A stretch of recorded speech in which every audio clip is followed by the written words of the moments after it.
Welcome, listeners, to this next episode of Entrepreneurial Impact with Joe Martin and Dave Donaldson. We've got the esteemed pleasure of having a friend, colleague, and just an innovator in the industry of real estate, Rick Cunningham. I've really gotten to know Rick over the past couple years within our brokerage operations, networking, and for community. And what I love about Rick, with his entrepreneurial spirit and focus on innovation, there's very few people that are able to go out on an island and say, I'm going to go build to the future, even though there's probably not a stable landing yet. So I look at entrepreneurialism and say you're kind of flying the plane and building at the same time. And with Rick's, it's like his experience with over 20 locations, over 2,000 agents covering California and Hawaii. I'm really excited to have you on, Rick, just because like you're totally outside the box thinking. And I think in our industry, that level of creativity and say we're going to build to the future, even though the stabilization of that's not here yet, but being able to also say what is the tech support and also just getting creative on how the consumer integrates into the real estate transaction to make more impact in the power of home. So I really appreciate you being on, Rick, and I'd love if you just kick off with just giving a little bit more about your journey and your career, and then kind of we'll dive into that innovation and technology and how you see real estate evolving over the next couple of years here. Yeah, thanks for having me on this morning, David and Joe. I consider myself really to be kind of a thought thinker as far as like looking.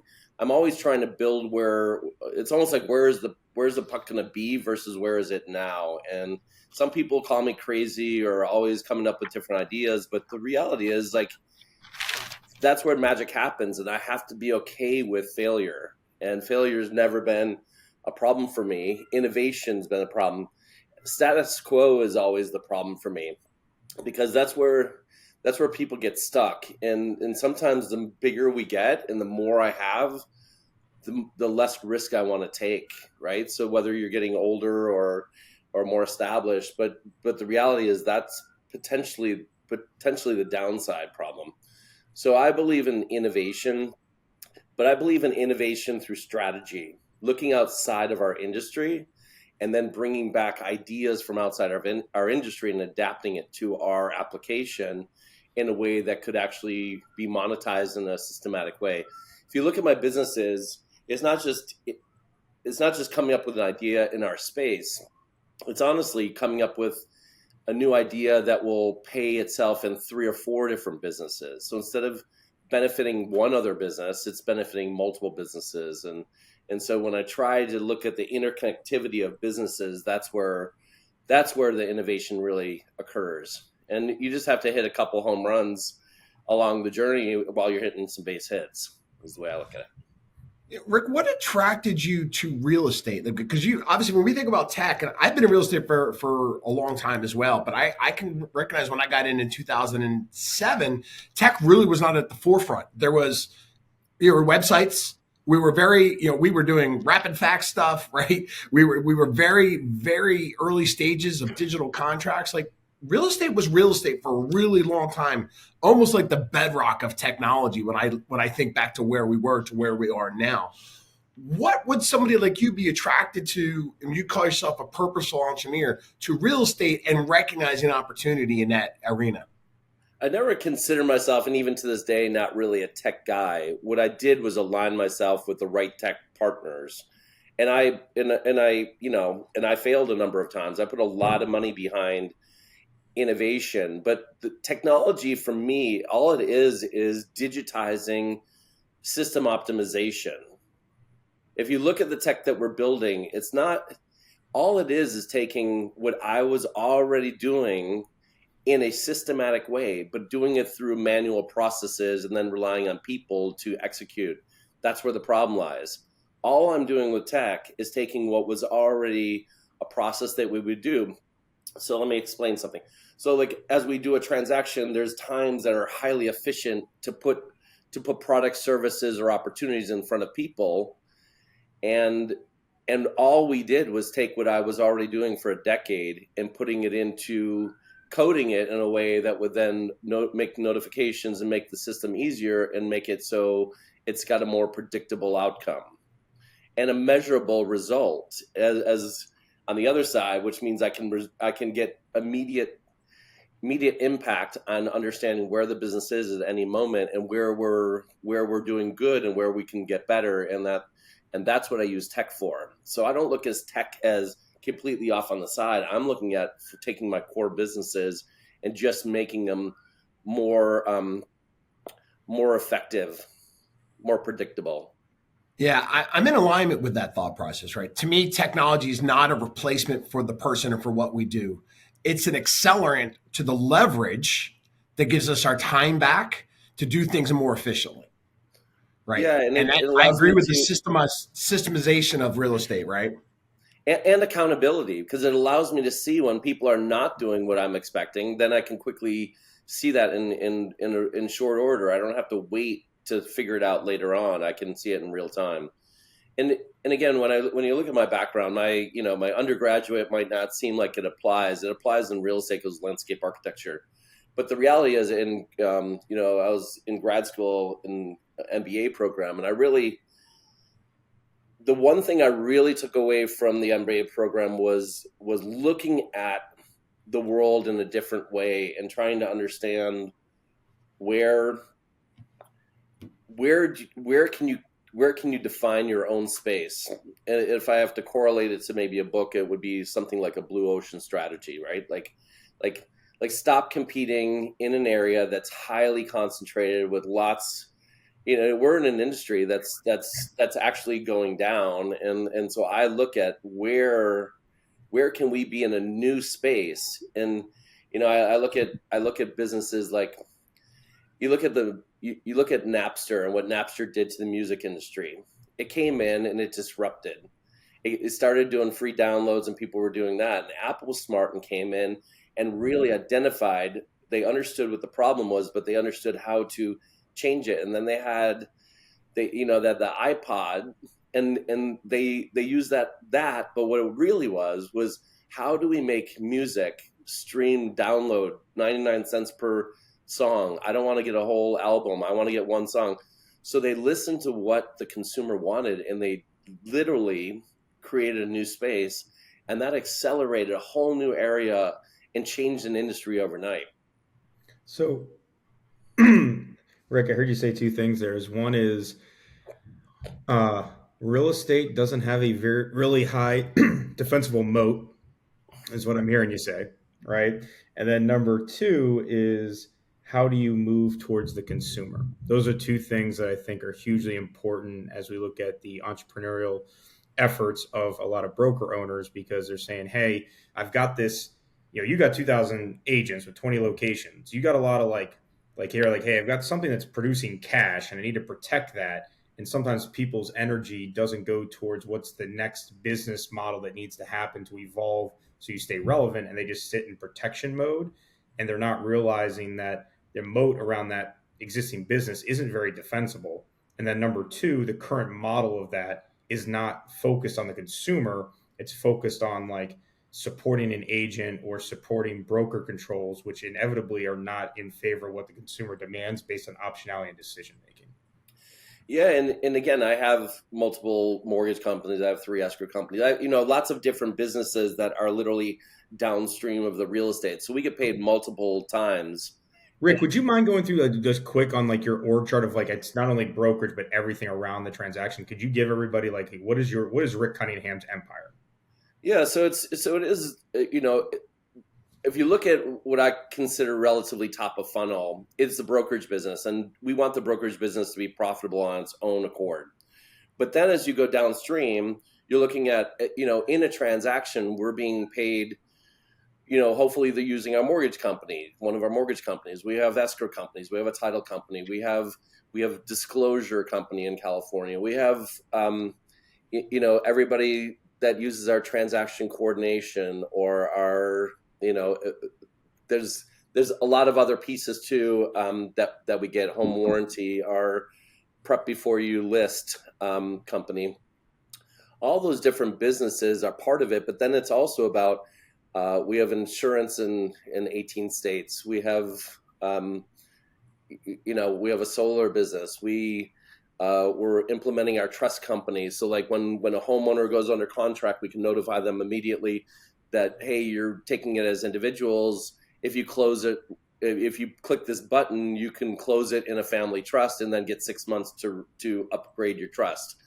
So we can even our whole goal is to even finance their solar into the transaction. If they notify us up front, we can bake it into their purchase agreement depending on their down payment. So it's just literally like taking every piece of it and putting it into the pie, is what makes sense.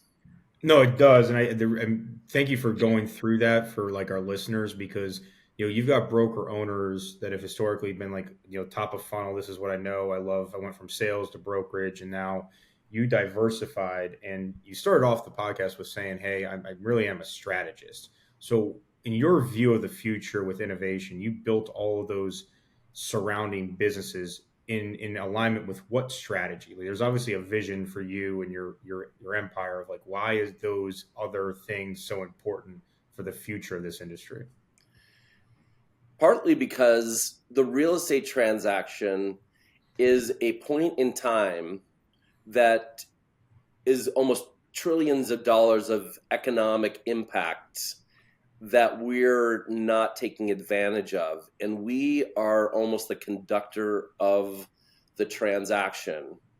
And yet we are only focused, our agents are only focused on one slice of the pie. I'm looking at the full impact and where can I monetize as many different areas within that transaction, either pre, during, or post transaction, to get a penny, a nickel, a dollar. It doesn't matter. It's all the different pieces. So during the transaction with the agents, we're focused on, let us do your marketing for you. Let us do this for you. Here's our technology tools that you should use to better your business. For the consumer now, that's where the biggest impact, because that's where most of the money is being decided on. The agent at the end of the day has really high influence with the consumer, but it's using our technology and yet our agent influence to actually impact the consumer decision making at that time. And I believe in changing the models up, because when technology comes into different spaces, there's nothing that stops real estate from being any different than what happened in the travel industry, a bit of the title industry. It just took the margins out and really reduced things. Technology is impacting. People can say in a negative way. The reality is, I believe it's just an evolution. You just have to be okay with the fact that change is inevitable, and you've got to pivot. So real estate right now is really changing. It's moving where it's really consumer focused and less about agents. And the problem is when the brokerage business started letting the agent have too much control, it's really hurt the margin of the brokerage business. And a brokerage business is going to go through, again, take the travel industry as an example. Doesn't mean the travel agent is out of business. It just has really reduced the number and the quality. So you almost have to have a niche kind of market in order to be not only sustainable, but be able to do that at a higher level. So I believe you're going to see that in the brokerage space. What do you, when you talk about the innovation and then kind of redefining what brokerage does in like the scope of delivery channels, like if you think about channel distribution, you're talking about innovation. And I think a lot of people are like, oh, I got to protect this thing. The innovation that you're talking about, how, if you, based on that vision, how does your business strategy of those different business verticals around the transaction, how does that change the position of the broker to the agent, and then more importantly, the broker to the consumer? Like, how do you see those changes, like your support and value to the agent, and then what is your support and value to the consumer? Well, number one, I think I'm looking at it differently than some of the big corporations. I'm looking wherever possible to make my agents potentially a part of it. So like my mortgage company, I've got over 80 agents that are principal investor partners in it to drive that so they can see the economic benefit of it and doing it in a legal, RESPA compliant way, right? So I believe in bringing my agents and partners along through that process, because I believe in we versus me, and I believe in doing it in a way that like figure out how we can do it, again, do it legally, do it correct, make sure there's disclosure all the way through. And then when we get to the consumer, same thing applies is, the agents have vendor relationships. Well, we'll have a vendor VIP services platform where the agents will get a piece of it. But here's the thing. When new agents come into the industry, we're going to have the brokerage literally upload and create an entire vendor relations based on the market center's vendor relations until such time that those agents replace the brokerage vendors with their own vendors. In the meantime, the brokerage gets the piece of the pie during that whole time until their referrals are replaced by potentially alternative referrals. And that allows both the market center and the agents to be able to monetize their impact in giving 3 potential referrals for tradespeople. And then we help in a vetting process. So imagine you take an Angie's List with the idea of like Uber, where you're getting a rating system on it and you're getting who referred it and what was their, and then there's a rating system. And again, you're giving multiple opportunities, but you're doing it in such a way where we're taking data and information such as like their inspection reports, and the consumer is going to not be aware of it, but we will have an application soon to the market where we will be able to notify the consumer like, hey, it's a hurricane's coming. Do you want to order plywood to board up your windows? And that can only be a click of a button based on a weather feature that notifies them of certain things coming, and potentially an ability to cover windows. Or your hot water heater expires. Would you like to replace it on the exact same one like you did on your inspection report? We know what model it is. Or would you like to upgrade to a tankless hot water heater? So we have not only replacement, but upgrade opportunities through our marketplace functionality. So I got one final question on this line of consumer agent experiences. What I'm hearing you say for everybody listening, to kind of give a different metaphors, like if I go to Home Depot and I go to buy a hammer, I don't really care about the handle, the weight. Maybe it needs to be 16 or whatever ounces it is, but I'm not buying a hammer for a hammer. I'm buying a hammer because I need to put a nail in the wall or I need to rip out drywall. So I'm buying the hammer for the experience, the outcome I'm looking for. So everything that you just went through, I look at as like a tool or a structure to create an experience for the agent that they're looking for, as well as an experience for the consumer. So in that line, for all the things you're building and strategy-wise to create an experience, what do you believe is the future experience for the consumer when they go through homeownership? I believe what we're building is almost not even for the consumer. It's actually for the home itself. What we're building is not even for the homeowner. What we're building will stay with the house and actually survive through multiple homeowners. Consider it like an ongoing Carfax in perpetuity, where if they put everything through, not only will they get, a spit out at the beginning of every year as far as, here's everything you bought and this is how we categorized it. Send this to your CPA. So you can take your tax deductions for home improvements. But really what it's doing is we see the future over time as being able to put this is a Procasa house, and you can look up the rating of that house on their maintenance. So a Procasa covered house, we believe will benefit our insurance companies. So we're modeling the whole insurance company whereby if you follow at least 95% of our recommended maintenance standards and you do improvements and it's all documented through our application, then we believe that you can get again, this is where you can see where I pull from different industries, where you can almost get like an Allstate good driver discount. Well, you get a discount on your insurance because you've maintained the house based on recommended reasons. Like, we know that your hot water heater is not going to explode because it's not 20 years old on a 10-year hot water heater that then destroys your hardwood floors, right? Like those are real situations. So again, it's coverage of the house. It's using monitors and things like that. So we can everything from a smart home feature that flows through our application. It's all in there, and then you can order right through our system. And so we believe you can not only use our system, but you can upload and make sure that that's the one place where all of your documents are held in a repository that keeps your house. And then when it comes to the sale of your house, there's all your disclosures.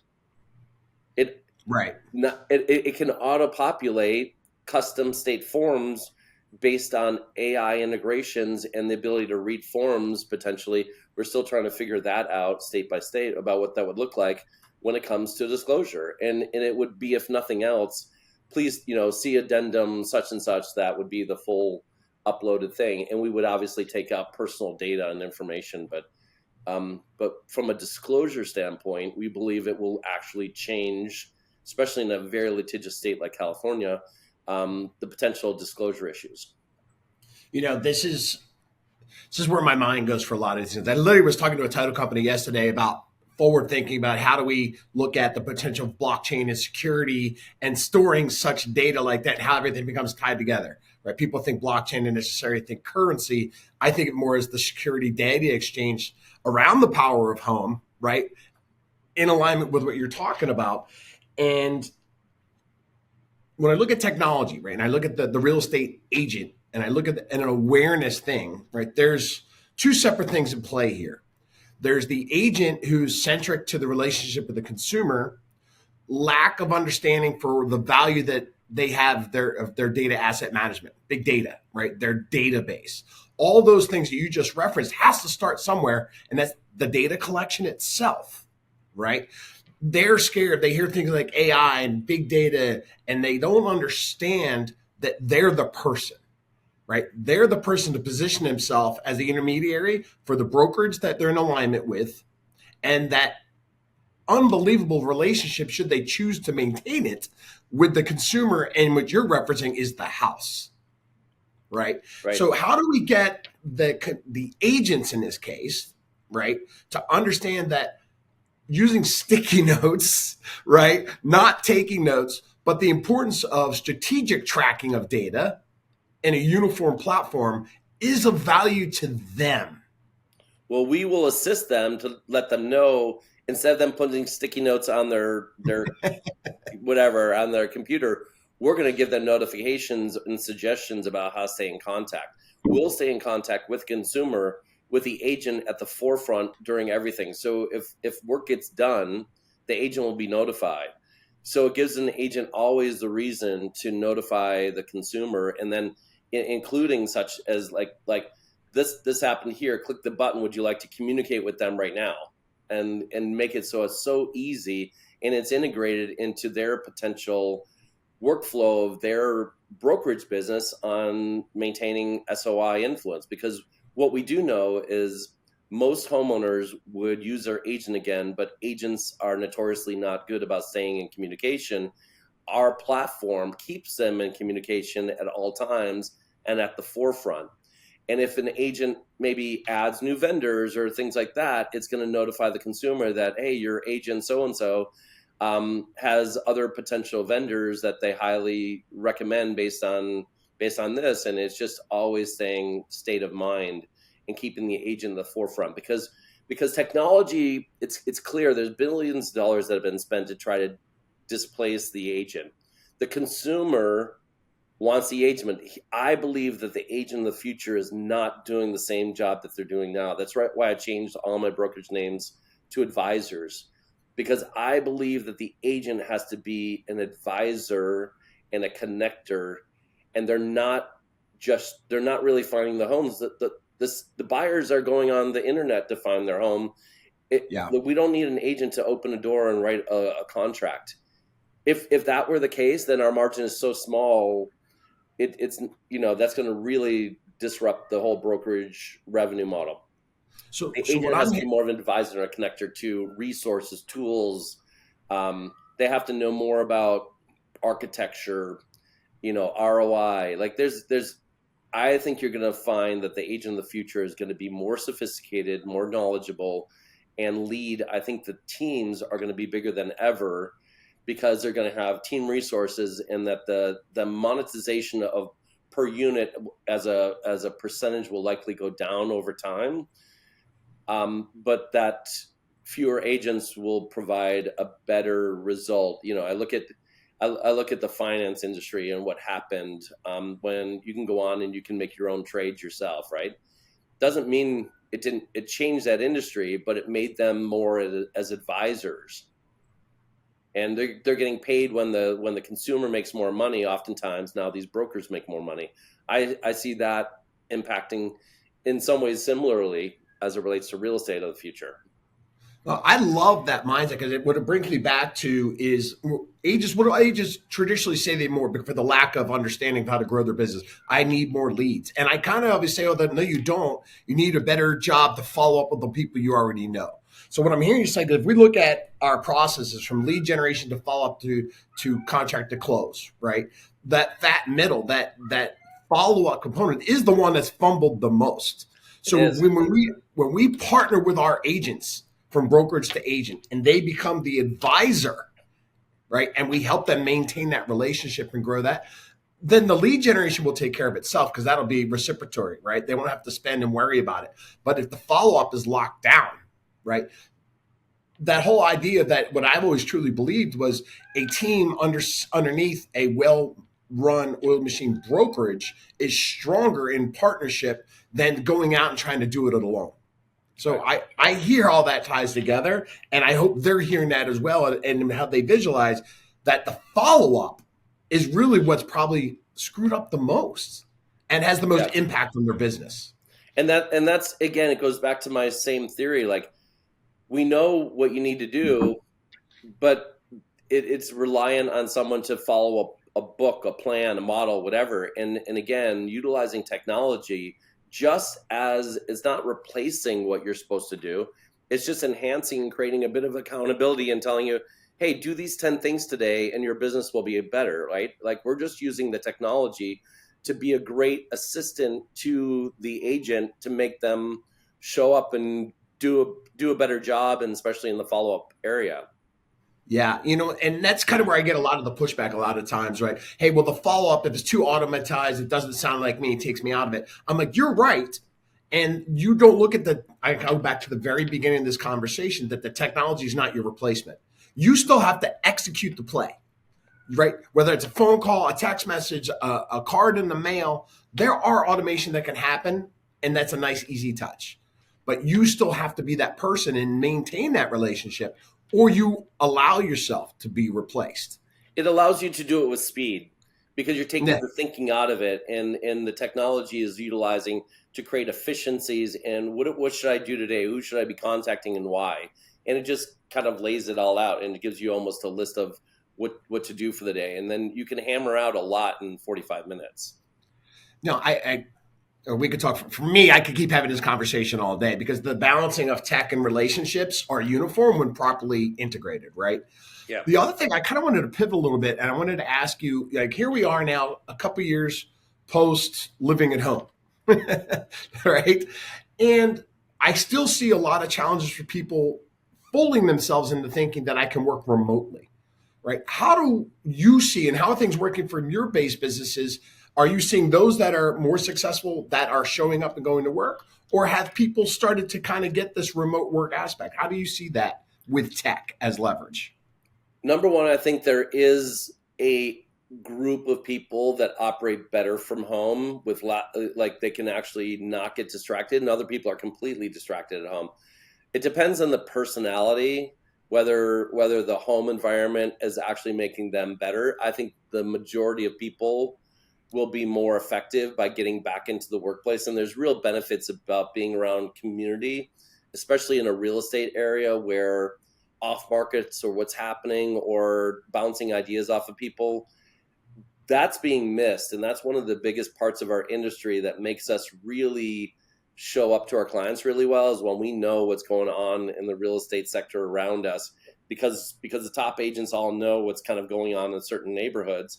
And we can work together on that. When you're working from home, no matter how much we try to build community online, it's not the same thing as, of walking by the coffee maker and saying, hey, you got anything over in this neighborhood over there? Yeah, I actually have two coming to market, right? So the reality is, like, That's how business is really done. And that's where you become invaluable to your client, because they can't get that data anywhere else. They can't go online and find that home that you happen to connect with one of your buddies over a coffee. So I can't. I think that's an understated fact. And I think of the last transaction that I just did, literally was where we wrote an offer for my client. We lost. I bumped into an agent in my office who I knew was in that territory. We got to talking about the property that I lost out on for my consumer. He got it for an investment. We ended up wholesaling it to my client. So win-win for him. And that never comes together if we don't show up together in the office. Here, let me give you something else about our technology. There's 10 offers on a property. That means there's 9 losers, but those 9 losers are pre-vetted. If we take that information and say, okay, hey, we have this we have off-market information about what might be coming to market, and now we have maybe 2 of those 9 people are looking in that neighborhood, are pre-qualified, looking for the same thing. We can now connect those people through their agents to potentially other opportunities through our technology. So no longer are those other 9 potential vetted buyers just thrown out there. We're taking that information and figuring out how do we reconnect to new opportunity, and including if you're writing 10 offers on 10 different properties and you keep losing out, we're going to show you over time how many of those offers and where you came in compared to the closed sale price. So what was the list price? What was the sale price? What was the spread? And where was your offer in there? So that way, when you make your next competitive offer, it's going to help the agents say, look, you've lost out all these times because we've been 9% under every time, or between 7 and 9%. We need to go to here if you really want this property, right? So we're going to use that technology and the data to actually help the agent show their client where they weren't hitting the mark to get the property. I think throughout this entire podcast, I mean, you look at entrepreneurial impact that people have on the world, and I think, Rick, you stand out as one of the, in my opinion, as a pure entrepreneur, because you're in a local area looking at what the consumer and agents need as a customer and figuring out what the gap is. And in your vision, which I think is awesome because it actually goes into something that most people aren't talking about, which reinforces the Blue Ocean strategy, is what's the solution? Well, the solution is actually create a customer card on the home, which I think is brilliant because everyone's like, how do I teach agents or how do I get more consumers? You're like, no, forget that. I'm not going to get into that fight. I'm going to go into like, how do I create customer cards on a home? Because inevitably that's what people are trying to actually acquire. And if you have all that data, all that systems built around it to make the home and enrich the home ownership experience for everybody, you're actually redefining an industry. And that's only going to be done by an entrepreneur that's in the weeds, on the ground, actually looking at what consumers want, as opposed to somebody sitting up in an ivory tower that's saying like, well, this logically makes sense, but they're not taking into consideration the behavioral changes and the emotions that goes through a buying and selling of a home. And what happens in an industry when you have that much data on a home, it makes everything else more efficient, like you said, with inspections, with disclosures, and also how to maximize the asset for the homeowner, whether it's the seller or buyer. And I think that's a huge thing around the essence of like what we're trying to do for the future is what is disruptive and what is actually bringing impact to those people on the ground level in the industry as an entrepreneur. And I think it's beautiful, man. Like I give you so much admiration on my end for what you're doing out there and how you're actually trying to make an impact in our industry. I appreciate that. Yeah, look, this is I love this, and I'd love to kind of have you back on again because we have to break these things up a little bit. But I think there's a lot more to unpack when we start talking about transactional management, technology, and where we can be going. Like I said, we were bedrock not that long ago, and here we are looking at a lot of monumental changes. But again, I'll close it with what you said. There's systematic changes. They're common sense changes, but we have to understand and let go some of the control mechanisms, unifying what we're trying to do to maintain control of our asset, which is our consumer. So Rick, thanks for your time today. Yeah, absolutely. Thanks for having me on, and I look forward to continuing the conversation. All right. Take care, everybody.